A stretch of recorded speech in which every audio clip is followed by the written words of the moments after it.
ময়মনসিংহের ফুলপুরে হালুয়াঘাট থেকে ঢাকাগামী শ্যামলী বাংলা পরিবহনের বাস হালুয়াঘাটগামী যাত্রীবাহী মাহেন্দ্র অটোরিকশাকে ধাক্কা দেয়। এতে মাহেন্দ্রটি পাশের বিদ্যুতের খুঁটিতে ধাক্কা দিলে দুমড়ে মুচড়ে যায়। ঘটনাস্থলেই মাহেন্দ্রের ৬ যাত্রী নিহত হন। আহত অবস্থায় ৫ জনকে উদ্ধার করে স্থানীয় উপজেলা স্বাস্থ্য কমপ্লেক্সে ভর্তি করা হয়। এদিকে দুর্ঘটনার পর বিক্ষুব্ধ জনতা বাসটিতে আগুন ধরিয়ে দেয়। তাৎক্ষণিকভাবে নিহতদের পরিচয় নিশ্চিত করতে পারেনি পুলিশ।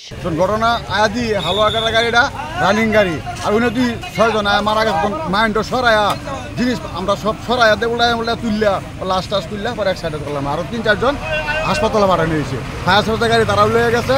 গাড়ি পুড়ে ফেলছে, ঠিক আছে। এলাকার জনগণ ঠিক আছে উত্তেজিত হয়ে, ঠিক আছে, আমাদের এলাকায় ঠিক আছে ওই সুখের মাধ্যমে ঠিক আছে চলতেছে।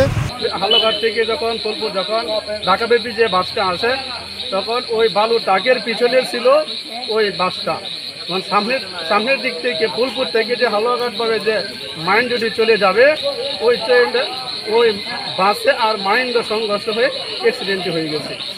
এর মধ্যে যে মাইন্ডের যে যাত্রীগুলা ছিল প্রত্যেক যাত্রীগুলাই চলে গেছে দুনিয়া থেকে।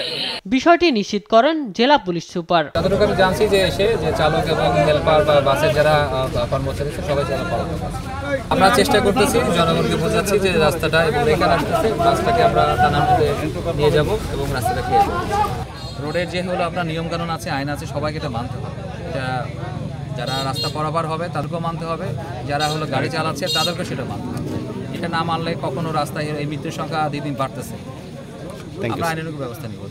এদিকে নাটোর সদরে বাসের ধাক্কায় সিএনজি চালিত অটোরিকশার ৪ জন নিহত হয়েছেন। বিকেল ৫টার দিকে বনবেলঘড়িয়া বাইপাস সংলগ্ন নাটোর মহিলা কলেজের সামনে সড়ক দুর্ঘটনায় ২ জন নিহত হন। পরে আহত ৩ জনকে হাসপাতালে পাঠালে চিকিৎসাধীন অবস্থায় ২ জনের মৃত্যু হয়।